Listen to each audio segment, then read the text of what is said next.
नमस्कार माझ्या सर्व वाचनप्रिय मित्रमैत्रिणींनो. श्री स्वामी समर्थ. पुस्तकांची दुनिया या आपल्या कथाकथनाच्या यूट्यूब चॅनलवर मी सौ पूनम सोमनाथ पाटील आपले अगदी मनापासून सहर्ष स्वागत करते. मित्रांनो, आता सध्या आपण आनंद यादव सरांची नांगरणी कादंबरी पाहत आहोत. या कादंबरीच्या कालच्या भागात आपण पाहिले की दिवाळीची सुट्टी असल्यामुळे सर्व मुले आपापल्या घरी निघून जातात. छात्रालयात केवळ आनंद व त्याचा एक सहकारीच राहतो. तेव्हा ते दोघे सर्वोदयच्या पदयात्रेत सहभागी होतात. तेव्हा त्यांना कोकणातील ग्रामीण भागातील खरे खरे चित्र स्पष्ट होते. आता आपण पुढे वाचूयात. तत्पूर्वी एक नम्र विनंती, जर कोणी आपल्या चॅनलवर नवीन आले असेल तर कृपया आपल्या चॅनल सबस्क्राईब करावा व शेजारील बेल आयकॉन नक्की दाबा. त्याचबरोबर व्हिडिओ आवडल्यास लाईक करा व जास्तीत जास्त शेअर करा व आपली मतमतांतरे अभिप्राय मला कमेंटद्वारे सांगायला विसरू नका.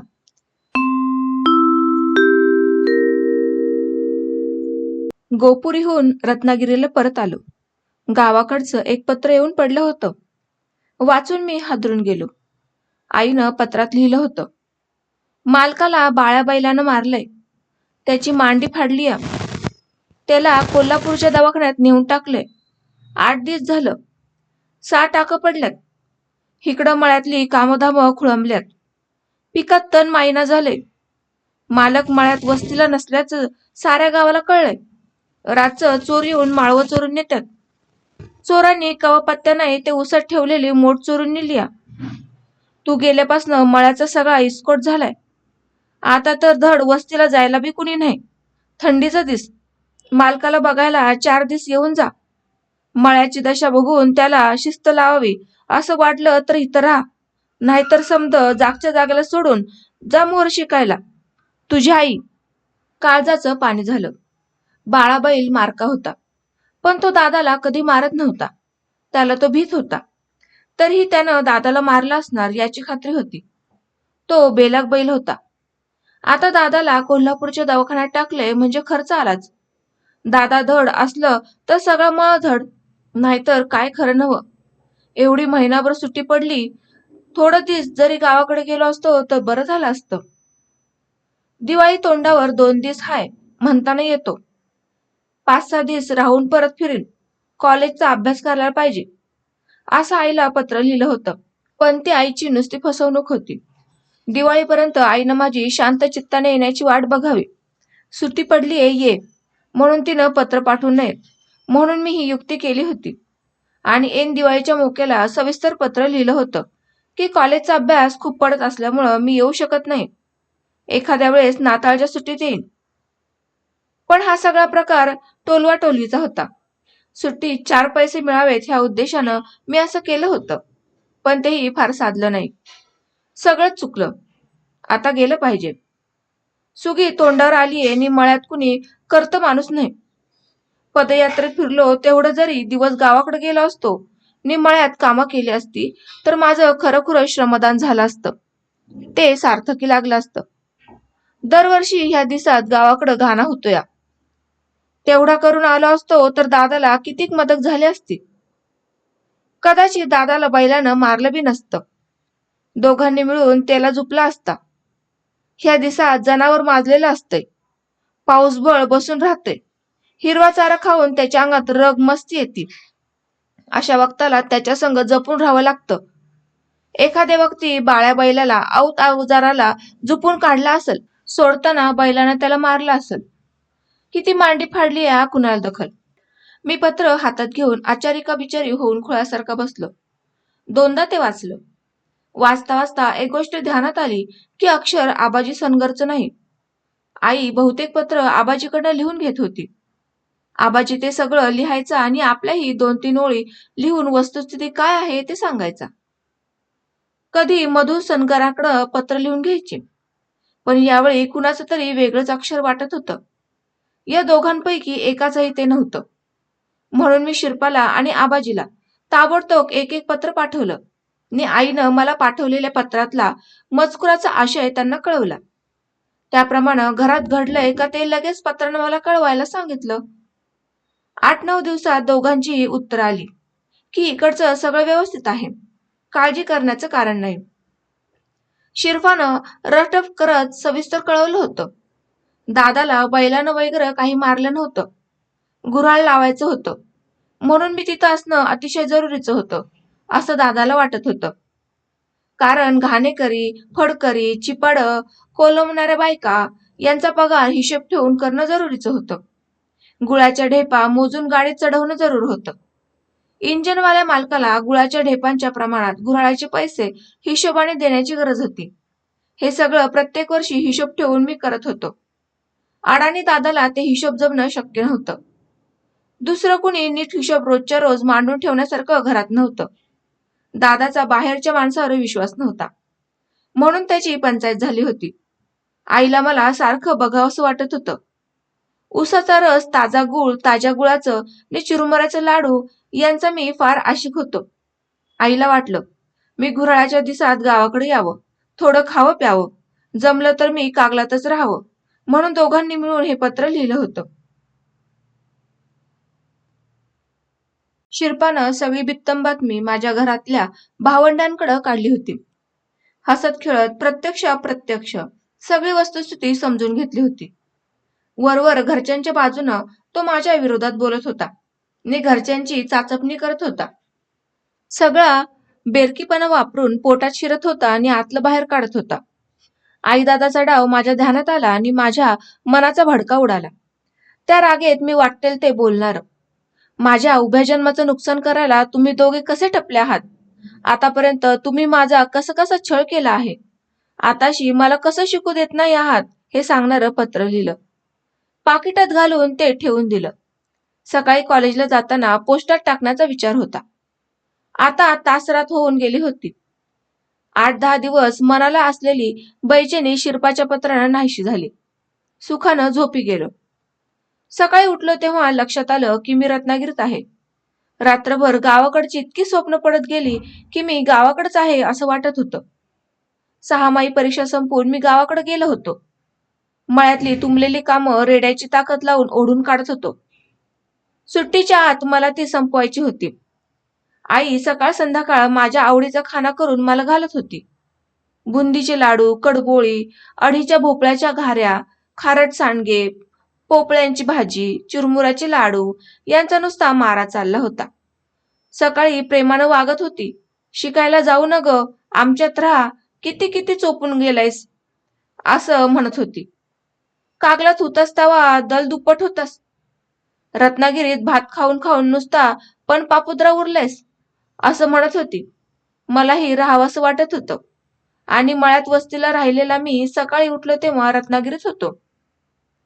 मी उठलो आणि चिकटवून ठेवलेल्या पाकिटातलं पत्र हळुवार हातांनी पुन्हा सोडून घेतलं आणि बाहेर काढलं. वाचलं आणि माझा मलाच राग आला. टरटरा फाडून टाकलं आणि आईला दुसरं पत्र लिहिलं. तिच्या भावंडांच्या, दादाच्या, मळ्याच्या आठवणीचं दीर्घ पत्र. शेवटी त्यात हेही लिहिलं की आईची माया कशी वेडी असते. आपल्या मुलाला भेटण्यासाठी ती काय काय युक्त्या करते. त्यातीलच एक युक्ती म्हणजे मालकाला बैलानं मारलंय ताबडतोब ये. पण देवानं मालकाला सुखरूप ठेवलंय. आई, तसा मीही तर सुखरूप आहे. मलाही तुला भेटावंसं वाटतंय. आता फक्त 4-4.5 महिने आहेत. नंतर मी तिकडे येतोय. तोवर कळसोस. पत्र पोस्टात टाकून निवांत झालं. दुसरी टर्म सुरू झाली. श्रुतिकेच्या त्या दिवसाची मी वाट पाहत होतो. तो दिवस एकदाचा उजाडला. गावकरी फडाचा कार्यक्रम सुरू झाला. अना उसनरनं माझ्या श्रुतिकेचं नाव सांगून लेखक आनंद यादव असं जाहीर केलं. त्या दिवशी रात्री मी आनंद यादव नावाचा मराठी लेखक झालो. महाराष्ट्राच्या कानांवर माझं नाव कुर्र करून वाजत गाजत घातलं गेलं. मुख्य म्हणजे माझ्या गावाकडची माणसं पुण्याच्या आकाशवाणीवर जाऊन बोलत बसले आहेत असा मला भास झाला. गावाकडं पत्र पाठवून अगोदरच तारीख वेळ कळवली होती. आई माझं लिहणं ऐकायला बसली होती. डॉक्टरांच्या घरी ती दूध घालत होती. डॉक्टरांनी तिच्या आनंदाचं कौतुक केलं. ती उदंड होऊन घराकडे परतली. त्या दिवशी तिचं काळे सुपाएवढं झालं होतं असं तिनं पत्रातनं लिहिलं. मला 20 रुपयांचा चेक आला आणि मी तो गुरुजींच्या खात्यावर वठवला. 5-5च्या 4 हिरव्या नोटा गुरुजींनी मला दिल्या. मला माझ्या शेतातल्या गुप्तधनाचा मोहरांचा हांडा उघडा झाल्याचा आनंद झाला. वाढलेले केस मी न्हाव्याकडून प्रथम कापून घेतले. कपड्यांचा साबण 2 महिने पुरेल इतका देवधरांच्या दुकानातनं विकत आणला. अंगालाही सुगंधी साबण लावावा अशी तीव्र इच्छा झाली म्हणून गुलाबी रंगाची लक्सवडी विकत आणली. आता डोनीवरचे साबणाचे तुकडे गोळा करून कपडे धुवायचे नाहीत. आता आपण लेखक झालो. नीटनेटकं राहायला पाहिजे. भिकाऱ्यागत वागणं नसलं पाहिजे असं वाटू लागलं. लिहिण्यासाठी कागद विकत आणले. पेन्सिलनं आतापर्यंत बहुतेक लिहित होतो, कारण पेन असलं तरी त्याला भरायला शाई मिळायची नाही, म्हणून ते एकदा भरलं की जपून जपून वापरावं लागत होतं. आता एक पेनाच्या शाईची दौत आणून त्यात जपून ठेवली आणि तिच्यातली शाई वापरू लागलो. आतून सगळं बदलून गेल्यागत झालं.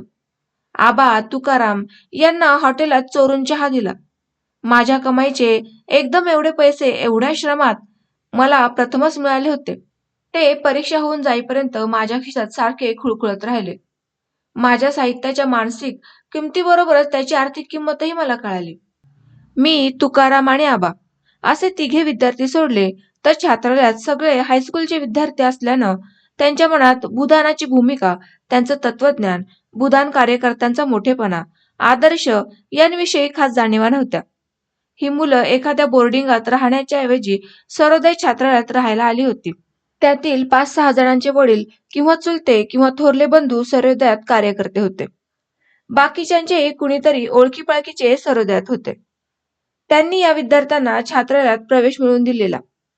या मुलांना काही सर्वोदयचे तत्वज्ञान पटलं होतं म्हणून ते आली होती असं नाही. त्यामुळं त्यांना सूतकताई, पहाटेची व रात्रीची प्रार्थना, त्यानंतर 5 मिनिटे मौन, ध्यान, सर्वोदयचे भौतिक, पाळीप्रमाणे येणारी व करावी लागणारी कामं, खादीचा पोशाख घालण्याची सक्ती, चहा कॉफीवर बंदी इत्यादी गोष्टी नको वाटत होत्या. केवळ सक्तीमुळं या गोष्टी ती मुलं करत होती. त्यामुळं काम चुकवण्याची प्रवृत्ती, कसंबसं काम उरकणं, नासधूस करणं या गोष्टी नेहमी आढळून येत होत्या. याच्या जोडीला मुलांचा पोरपणा भर टाकत होता. यातील बरीच मुलं एकमेकांच्या वर्गातली होती. त्यांच्या वर्गात दिवसभर शिक्षकांकडून त्यांना ज्या शिक्षा होत त्याचं जे हसं होई त्याची उजळणी छात्रालयात वर्गातील इतर मुलं करत. त्यातून त्या मुलात वादावादी होई, भांडणं होत. पुष्कळ वेळा झोंबाझोंबी होई. पहिल्या मजल्यावर ही मुलं राहत, बहुतेक सगळे हॉलमध्येच, आणि हॉलला तर फरशीऐवजी कडीपाट केलेला. त्यामुळे ही मुलं झोंबाझोंबी खेळताना फळ्यांचा आवाज दणादण होत असे. दोन्ही बाजूंच्या 2 घरात त्याचे आवाज जात असत. गुरुजी खालूनच आपल्या घराच्या अंगणात येऊन ओरडत. मग सामसूम होई. कित्येक वेळा ही मुलं फारच चिरडीला पडली तर गुरुजींच्या ओरडण्याला जुमानत नसत. मग गुरुजींना खालूनच वरती येऊन ही झोंबाझोंबी सोडवावी लागे. कुणाची आगळीक असेल त्याला गुरुजी रागवत. 3-1 मुलं अतिशय वाह्यात होती. त्यांना गुरुजी दम देत, फोडून काढेन म्हणून भीती घालत. पुष्कळ वेळा ते आपल्या ट्रेनिंग कॉलेजला जाण्याच्या घाईत असत. कित्येक वेळा त्यांच्याकडे कुणी आलेलं असेल. कित्येक वेळा ते बाहेर जाण्याच्या घाईत असत. त्यामुळे त्यांना ही भांडणं सोडून लगेच 2-3 मिनिटात परतावं लागेल. मग रात्री त्याच विषयावर बौद्धिक होई. छात्रालयाच्या शिस्तीबद्दल ते बोलत. वाह्यात मुलांना छात्रालयातून हाकलून देईन. मग कुणाच्याही नातेवाईकाला, सर्वोदयातील कार्यकर्त्यांना मी भीक घालणार नाही. एवढंच नव्हे तर हायस्कूलमधूनही कायमचं नाव काढून टाकण्याची व्यवस्था करेल, असं काहीसं दरारा निर्माण होण्यासाठी बोलत. ही मुलं पोर बुद्धीची असल्यामुळं सर्वोदयात कार्यकर्ते असलेल्या आपल्या वडिलांना, नातेवाईकांना, थोरल्या भावाला गुरुजींच्या उलट खरं खोटं सांगत. माझ्यावर गुरुजी अन्याय करतात, बारीक सारीक गोष्टीसाठी दमबाजी करतात, नाश्ता 2-2 दिवस बंद करतात, तुझ्या वडिलांना सुद्धा मी भीक घालणार नाही म्हणतात. असं सांगितल्यावर सर्वोदयातील ही कार्यकर्ती मंडळी सर्वोदय असूनही संतापत. भाऊंच्या ओळखीचं 5-6 मुलं आली होती. ती ही मुलं भाऊंना अशीच एकांगी माहिती सांगत होती. छात्रालय रत्नागिरी जिल्हा भूदान मंडळाचं व्यवस्थापन होतं. त्या मंडळाचे क्रियाशील सभासद, पदाधिकारी म्हणजे हे सर्वोदयी कार्यकर्ते. त्यांनी मंडळाच्या सभेत ठराव करून छात्रालयाचे व्यवस्थापक म्हणून गुरुजींची नेमणूक केलेली. म्हणजे कार्यकर्त्यांना गुरुजी आपले नोकरी किंवा हाताखालचे व्यक्ती वाटत. हे कार्यकर्ते जिल्ह्याचं ठिकाण, मुख्य कार्यालयाचं ठिकाण म्हणून वरचेवर रत्नागिरीला येत. मग मधूनच आपापल्या पाल्याला भेटत. या भेटीत ही मुलं पुष्कळ वेळा रडून रडून आपल्यावर अन्यायाच्या हकीकती पालकांना सांगत. पुष्कळ वेळा हे सर्वोदय पालक पाल्याला घेऊन शेजारी राहत असलेल्या गुरुजींकडे जात नि तिथं वादावादी होई. चढ्या आवाजात बोलणे होत. अशा वेळी गुरुजी उग्र रूप धारण करत. मला छात्राची शिस्त राखली पाहिजे. तुमच्या मुलाला शिस्त नाही, तो हुड आहे. त्याचा इतरांना भरपूर त्रास होतो. एकानं शिस्त बिघडवली की छात्राल्याची मग सगळी शिस्त बिघडते. आणि मी इथं अधिकारी आहे. इथल्या व्यवस्थापनासाठी मला जे योग्य वाटेल ते करण्याचा माझा अधिकार आहे, असं म्हणत. मग खादी धारण केलेले कार्यकर्ते उसळून बोलत. याचा परिणाम असा होई की तो मुलगा परत छात्रात आला की इतर मुलांना आपल्या बापूसानं गुरुजींची कशी बिनपाण्याने केली ते सांगत असे. मुलांचं मोठं मनोरंजन होई. त्यांच्या मनात गुरुजींविषयी असलेला आदर कमी कमी होई. गुरुजींच्या शेजारी भाऊ राहत असत. त्यांना छोटी 2-3 मुलं होती. त्यांची पत्नी त्यांचं दिवसभर करीत. भाऊ दौऱ्यावर 8-8 दिवस 10-10 दिवस जात. मग 3-4 दिवस घरी असत. भाऊ घरी असले की छात्रालयातील मुलं आपापल्या तक्रारी भाऊंना सांगत. ते सर्वोदयातील कार्यकर्त्यांसारखेच साधे, सात्विक, विचारशील, संयमी असे होते. ही मुलं भाऊंना आपल्या तक्रारी सांगताना एकसूर त्या तक्रारीत मुद्दाम आपला घालत. गुरुजी म्हणाले, मी कुणालाच म्हणजे कुणाला सुद्धा भीक घालत नाही. त्यामुळं भाऊही अस्वस्थ होत. ही मुलं भाऊंच्या घरी हळूच प्रवेश करत. पलीकडेच गुरुजींचं घर होतं. मध्ये भिंत असली तरी वरचं छप्पर एकच होतं. भिंत फक्त तुळ्यापर्यंत घातलेली. त्याच्यावरची छपरापर्यंतची जागा मोकळी होती. तिथं पत्र लावलेले होते. त्यामुळं इकडचं तिकडं सहज ऐकू येत होतं. गुरुजींच्या घरी ताई म्हणजे गुरुजींच्या पत्नी हे असत. त्यांचा एकुलता एक मुलगा नुकताच रत्नागिरीच्या बाहेर नोकरीला लागला होता. मुलगी लग्न होऊन गेली होती. गुरुजी ट्रेनिंग कॉलेजात अध्यापक होते. पुष्कळ वेळा ताई शिवणकाम करत, निवड पापड करत, पुष्कळ वेळा निवांत वाचन करत असत. भाऊंना तक्रार सांगायला गेलेल्या विद्यार्थ्यांना वाटे गुरुजींच्या घरात कुणीच नाही आणि मग तो काय सांगायचं हे सांगत असे. इकडचं रात्री गुरुजींना अमुक तमुक विद्यार्थी भाऊंना काय सांगत होता हे ताई सविस्तर सांगत. भाऊ हे सगळं मुकाट ऐकून घेत. विद्यार्थ्यांना त्यामुळे प्रोत्साहन मिळतं. अशा तक्रारी सांगू नयेत. गुरुजी हे छात्रालयाचे अधिकारी आहेत. तेव्हा त्यांच्या धोरणाप्रमाणे विद्यार्थ्यांनी वागलं पाहिजे असं काहीसं भाऊ सांगत नाहीत. असंही त्यावर त्या भाष्य करीत. गुरुजी यांच्यामुळे भाऊंच्यावर आणि त्या विद्यार्थ्यांवरही संतापत. त्यांचा हा राग सतत धुमसत असे आणि त्यांच्या बौद्धिकात सावलीसारखा पडत असे. छात्रालयात एकनाथ नारकर नावाचा 10वीत असलेला मुलगा होता. हुशार होता पण खटाळ होता. तो गुरुजींची उत्तम नक्कल करत असे. त्यांचं चालणं, मुलांच्या चर्या काय चालल्या आहेत हे पाठीमागून पाय न वाजवता येऊन ऐकणं, त्यांचं पोटावरून आणि टकलावरून हात फिरवणं, बौद्धिक देण्याची त्यांची पद्धत, त्यातील ठराविक शब्दप्रयोग, त्यांचं मुलांवर रागवणं, प्रार्थनेनंतरच्या मौन ध्यानाच्या वेळी हळूच एक डोळा उघडून मुलांवर लक्ष ठेवणं, ते सगळं तो लटकं गांभीर्य आणून करून दाखवत असे. त्यामुळं मुलांची हसून हसून पुरेवाट होई. हाही एका कार्यकर्त्याचाच मुलगा होता. हे सगळं बघून सर्वोदयाविषयी, त्यातल्या कार्यकर्त्यांविषयी, कार्याला वाहून घेणाऱ्या माणसांविषयी, त्यांच्या तत्वज्ञानाविषयी हळूहळू पण दाट निराशा माझ्या मनात पसरत चालली होती. या माणसातही ध्येय दिसत नाही. इथं सुद्धा क्षुद्रवृत्ती आहेच.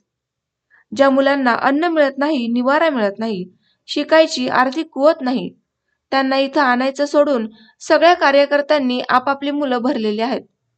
खरे गरजू विद्यार्थी आपल्याला गावीच दिसत राहिलेले दिसतात. सर्वोदयाच्या तत्वज्ञानाचा, विचारांचा इथं एकाही विद्यार्थ्याला गंध नाही की त्याविषयी प्रेम नाही. सगळे पोटार्थीच, आयतं मिळतंय म्हणून आलेले, असे विचार मनात साचत होते. माझ्या परीनं मी गोपाळ जोशी, धावडे आणि आबा आदर्श ठेवण्याचा प्रयत्न करत होतो. तुकारामला त्याबद्दल फारसं प्रेम वाटत नव्हतं. त्याला अधूनमधून मनी ऑर्डर येई. तो हॉटेलात पुष्कळ वेळा जाऊन खाऊन येई. सर्वोदयाच्या अन्नाला नावे ठेवी.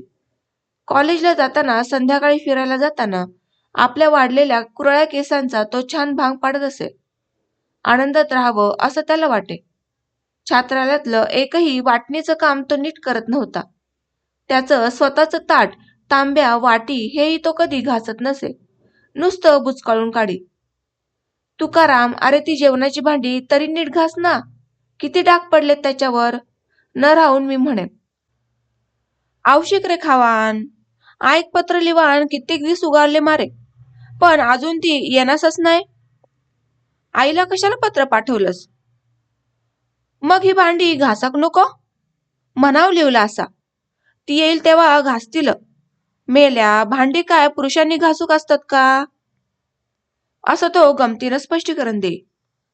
तासभर बसून ओबडधोबड सूत तो काढी. त्याला पिळही नीट घालत नसे.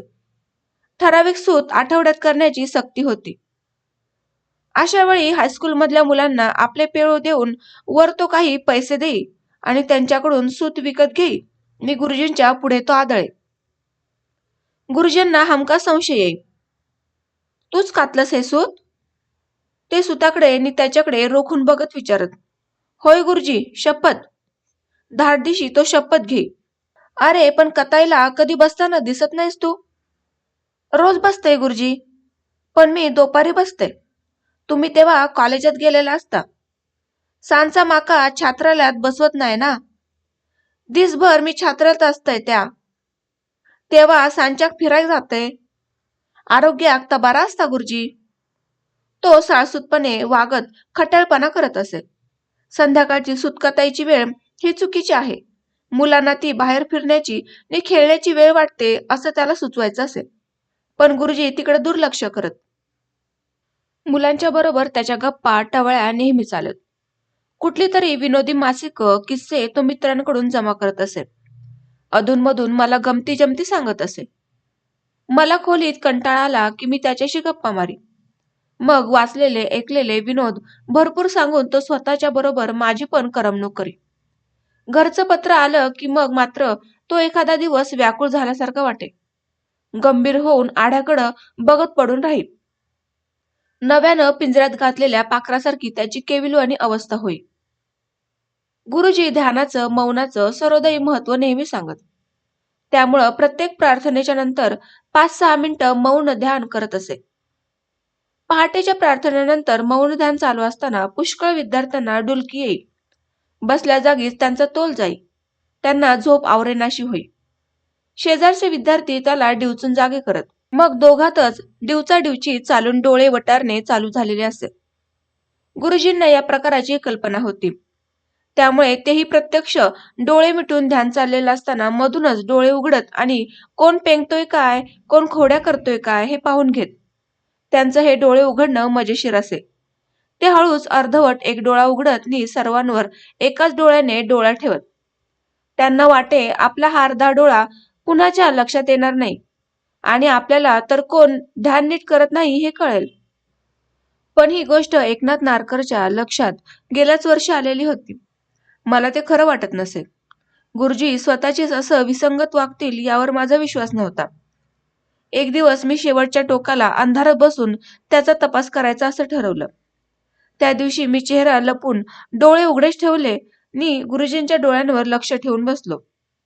खरं तर गुरुजी हळूच एक डोळा किलकिला करून सगळ्यांकडे अधूनमधून त्या 5-6 मिनिटात निदान 2दा तरी बघून घेत असत. दुसरी 6 सुरू झाल्यावर लवकरच आप्पा पटवर्धन छात्रालयाला भेट देणार होते. गुरुजींनी बौद्धिकात त्यांचं महत्व सविस्तर सांगितलं. कोकणचे महात्मा गांधी म्हणून त्यांना कसं ओळखलं जातं, कोकणात भूदान कार्य त्यांनी कसं चालू ठेवलं आहे, गोपुरी पद्धतीचा संडास ही त्यांची निर्मिती कशी आहे इत्यादी विषयी आम्हास अशी तशी असलेली माहिती त्यांनी सूत्रपणे सांगितली. ते आल्यावर सर्वांनी कसं व्यवस्थित वागायचं याविषयी बजावलं. आप्पा अनेक सर्वोदयी प्रयोग करत होते. गोपुरी संडास त्यावेळी सर्वत्र प्रसिद्ध होता. आपल्या देशाच्या परिस्थितीत तो शेतीला खतासाठी अतिशय उपयुक्त ठरला होता. सबंध महाराष्ट्रात आप्पांविषयी आदर पसरलेला. आप्पा आले. गावच्या वेशीतनं आत शिरणाऱ्या एखाद्या आदिवाशासारखे ते वाटले. उन्हातानात केवळ एका पंचावर हिंडल्यामुळं वाळून वळून रापलेलं आणि सुकट झालेलं त्यांचं शरीर, वाढलेले आणि तेल नसलेले केस पिंजारून पसरलेले, तशाच दाढी मिशा, काखेत एक त्यांच्याबरोबर असलेली वळवटी, खोल गेल्यासारखे वाटणारे किलकिले डोळे, शांत वाटणारा चेहरा, गांधी विनोबांची आठवण व्हावी अशा कृशमूर्ती. बौद्धिक झालं. भूदान स्वराज्याची भूमिका त्यांनी सांगितली. मग पदवीधर व्हा आणि या कार्याला वाहून घ्या. सार्वजनिक कार्यात पडण्या अगोदर प्रथम पदवीधर झालं पाहिजे. खूप वाचन केलं पाहिजे. जीवनाचा सर्वांगीण प्रत्यक्ष अनुभव घेऊन त्याचा अभ्यास केला पाहिजे. बुद्धिमत्ता परिपक्वतेच्या दिशेने वाढू लागल्यावर मगच सार्वजनिक कार्यात यावं. समज कमी असताना येणं धोक्याचं असतं, असं म्हणाले. माझ्या मनावर ते खोलवर ठसलं. गावाकडचे निकम साहेब, बापूसाहेब सुतारही हेच म्हणाले होते.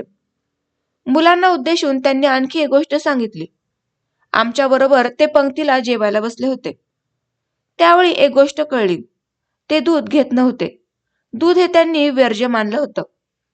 माणसाला आईचं दूध जोपर्यंत मिळतं तोपर्यंतच, म्हणजे 1-1.5 वर्षांचा होईपर्यंत त्याला दुधाची आवश्यकता असते. तदनंतर नाही. मानवे तर कोणत्याही प्राण्याचं पहा. माणूसच फक्त इतर प्राण्यांचं दूध जीवनभर पितो. ते मला अनैसर्गिक वाटतं. म्हणून मी दूध घेत नाही. हे अन्नही केवळ शरीराचा आधार म्हणून मी खातो. माझ्या लेखी शरीर जगवण्याचं ते एक साधन आहे. त्यामुळे अन्न म्हणून जे समोर येईल ते समभावाने मी खाऊ शकतो. मात्र तुम्ही तसं करू नका. तुम्ही लहान आहात. जीवन समजून घेण्यासाठी जीवनाचा प्रथम आनंद लुटा. दूध प्या. साधाच आहार, पण उपलब्ध साधनांनिशी उत्तम करून, चवदार करून खा. साधे अन्न या नावाखाली बेचव अन्न करून खाऊ नका. खाता खाता ते सांगत होते. आप्पांच्या जवळ बसलेल्या गुरुजींकडे आम्ही सगळेच अधूनमधून पाहत होतो. छात्रालयात शिजणारं पूर्णान्न असंच बेचव होतं. सगळी कडधान्य एकत्र भरडून त्यात मीठ घालून ते कुकरमध्ये उकडलं जात असे. त्याच्या वड्या करून त्या भाताबरोबर खायला दिल्या जात असत. त्यात बहुतेक वेळा तिखट मीठ असे. खाताना ते मुलांना नको वाटे. मुलं मग फक्त आमटी भात जो काही मिळेल तेवढाच खाऊन उठत असत. पूर्णान्न शिल्लक पडे. मी आणि आबे मात्र ते जनावरासारखे खात होतो. मला कसलंही अन्न खायची गावाकडे सवय होती. जोंधळ्या मकाच्या कण्यांपेक्षा हे पूर्णान्न मला बरं वाटत होतं. मुलांना हे भरडलेलं धान्याचं पूर्णान्नही पचत नव्हतं. उरलेलं शिळं अन्न फोडणी देऊन त्यांच्या किसलेलं खोबरं मिसळून दुसऱ्या दिवशी आम्हालाच खावं लागे. या पूर्णान्नात कधी कधी तिखटाऐवजी गुळ मिसळला जाई. त्यावेळी मात्र हे मुलं खाऊन टाकत. म्हणजे तिखट मिठाच्या पूर्णान्नापेक्षा तुलनेनं ते बरं वाटे. छात्रालयाच्या मुलांना स्वयंपाक करावा लागे. त्यामुळं भाकरी, चपात्या इत्यादी प्रकार करता येणे अशक्य होतं. शिवाय शरीर पोषणाच्या दृष्टीने पोटात सगळ्या प्रकारची धान्य रोज गेली पाहिजेत, हे सर्वोदयी सूत्र. या सगळ्याच्या मिलनातून अन्न उकडणं आणि खाणं एवढाच मार्ग हाताशी लागला होता. त्यातनं पूर्णान्न हे फळाला आलं होतं. हे पूर्णान्न खाण्याची सक्ती सर्व मुलांना होती. म्हणजे त्याच्याशिवाय दुसरं अन्न हे पोटभर खायला मिळत नव्हतं. गुरुजी मात्र आपल्या घरी चवीनं अन्न खात होते. हे सर्व विद्यार्थ्यांना माहीत होतं. गुरुजींच्या घरी किल्ल्या आणायला, किल्ल्या द्यायला, त्यांचं दळण चक्कीवर न्यायला, ते परत द्यायला, कधी बाजारातून गुरुजींबरोबर धान्य, भाजी, इतर वस्तू आणायला द्यायला त्यांच्या घरी मुलांना सारखं जावं यावं लागत असे. या निमित्तानं गुरुजी, ताई कित्येक वेळा जेवायला बसलेल्या असत. ते दिसत असे. कोवळ्या मुलांची मोकळी नजर त्यांच्या ताटांवरून फिरे. परत छात्रालयात येऊन मुलं गमतीनं, विनोदानं, कधी आपापणाला तसं मिळत नाही या सुप्त जाणीवेनं म्हणत, आज गुरुजींच्या घरी मसाले भात होतंय. आज गुरुजींच्या घरी बासुंदीपुरीचा बेत दिसतोय. आज गुरुजींच्या घरी भजी केलेली आहेत. आज मुलांच्या तोंडाला मग पाणी सुटे. त्यांना घरच्या आठवणी तीव्र होत. तुकाराम मग तावातावानं हॉटेलात जाऊन काहीतरी चमचमीत खाऊन येईल. नारकर मग गुरुजींच्यावरील सात्विक संताप व्यक्त करण्यासाठी चहा पिऊन येई आणि मुलांना जाणीवपूर्वक सांगे, मी आज चहा पिऊन आलो. गुरुजींना सांगायचं असेल त्यांना खुशाल सांगावं. राजापूरचा 11वीचा कुलकर्णी मग आमच्या देखत सिगारेट ओढून दाखवी. तो बाहेर जाऊन कोठून तरी ती घेऊन येईल. त्याच्या उलट कोणीही तक्रार करू शकत नसे. तो मग नाना प्रकारे मुलांना त्रास देई. त्यांचे टॉवेल्स, अंडरवेअर्स दोरीवरल्या घातलेल्या ठिकाणावरून नाहीशा होत. दप्तरातल्या वह्या, पुस्तके बेपत्ता होत. त्यांच्या सदऱ्यांना विजारींना ब्लेड्स लागत. एकनाथ नारकर मग तक्रार करणाऱ्या विद्यार्थ्याचं नाव घेऊन सांगे, मी नाही गुरुजी चहा प्यायलो. विहार हॉटेल समोरून मी जाताना हा बेंदरकरच त्या हॉटेलातून बाहेर पडला. मी त्याला पाहिलं. म्हटलं सांगतो गुरुजींना. तर मला म्हणाला, सांग सांग. गुरुजी स्वतःच घरात चोरून कॉफी पित असतात. त्यांच्या ह्या सांगण्यामुळं चुगलखोर आणि गुरुजी या दोघांनाही काही बोलता येत नसे.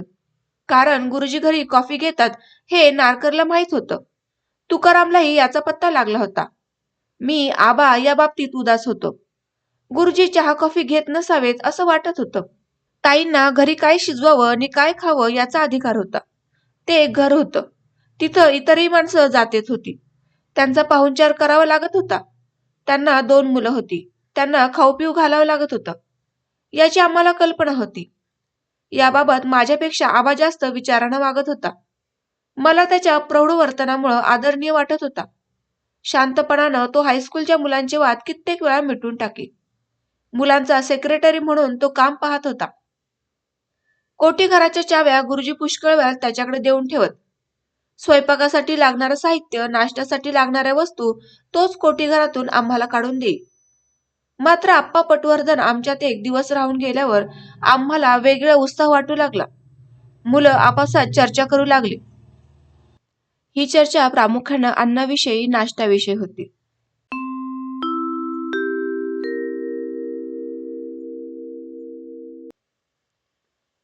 तर मित्रांनो, कादंबरीच्या आजच्या भागामध्ये आज आपण इथेच निरोप घेऊयात. भेटूयात पुढील भागामध्ये. तोपर्यंत आपल्या चॅनलला लाईक करा, शेअर करा व सबस्क्राईब करा. धन्यवाद.